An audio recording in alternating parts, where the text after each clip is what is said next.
La salle que vous allez visiter est sur le thème du sport, qui est une forme d'activité qui me tient énormément à cœur et qui occupe une place centrale dans ma vie. La première œuvre de la salle sur le sport est le disco ball, célèbre statue de l'Antiquité, réalisée par Myron. Cette œuvre représente un athlète nu en train de lancer un disque. Le haut de son corps est tourné, le bras tenant le disque tendu en arrière, décrivant la préparation au lancer et apportant puissance et dynamisme.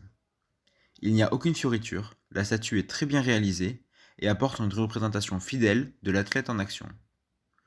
Le sport avait dans l'Antiquité une très grande place.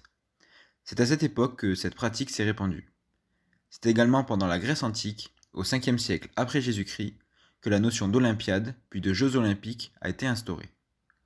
Cette statue représente donc un symbole dans la création du monde du sport, de la place qu'il a pris dans la société, et me faisant penser à la place qu'occupe le sport dans ma vie. La deuxième œuvre de la salle sur le sport est une œuvre de pop art réalisée par le célèbre artiste Banksy à l'occasion des Jeux olympiques de Londres en 2012. On y voit un athlète en train de lancer un javelot qui est en fait un missile. L'artiste a réalisé cette œuvre en réponse aux menaces des autorités londoniennes de nettoyer la ville de ses graffitis avant le début des Jeux. Avec cette œuvre, il utilise les JO à son avantage pour faire circuler son message et protester. De plus, les touristes ne viennent pas à Londres pour admirer une ville qui brille, mais aussi pour les œuvres de Banksy. J'apprécie beaucoup cette œuvre, car elle utilise les sports et le plus grand événement sportif mondial pour faire passer un message et mettre en avant le pop art. J'apprécie également Banksy pour l'ensemble des œuvres qu'il a faites et pour le mystère qui l'entoure. La troisième œuvre de la salle sur le sport est la statue de Michael Jordan dans sa célèbre position de dunk et le logo de sa marque, située devant le United Center de Chicago, un gymnase érigé par le joueur de basketball. Cette statue a été créée en l'honneur de Michael Jordan par le club de basket des Chicago Bulls suite à sa retraite en 1993.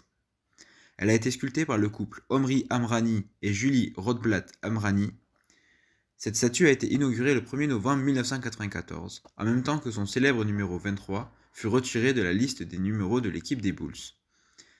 J'ai choisi cette statue car elle représente et rend hommage au joueur le plus emblématique de l'histoire du basket, sport que j'ai longtemps pratiqué et qui fait partie de moi, que j'aimerais pratiquer à nouveau dans les prochaines années, quand il n'y aura plus de restrictions à cause de la pandémie. En bonus pour cette salle, je vais vous parler d'une typographie qui n'est pas classique, mais que nous avons tous sûrement vue pour la plupart au moins une fois dans notre vie. En effet, c'est la police d'écriture utilisée pour les noms des joueurs de basket au dos des maillots. C'est le cas par exemple du très célèbre maillot 23 de Michael Jordan, où l'on peut voir que son nom est écrit dans cette typographie. Elle est assez grasse, toujours en majuscule, avec les coins coupés et une largeur constante.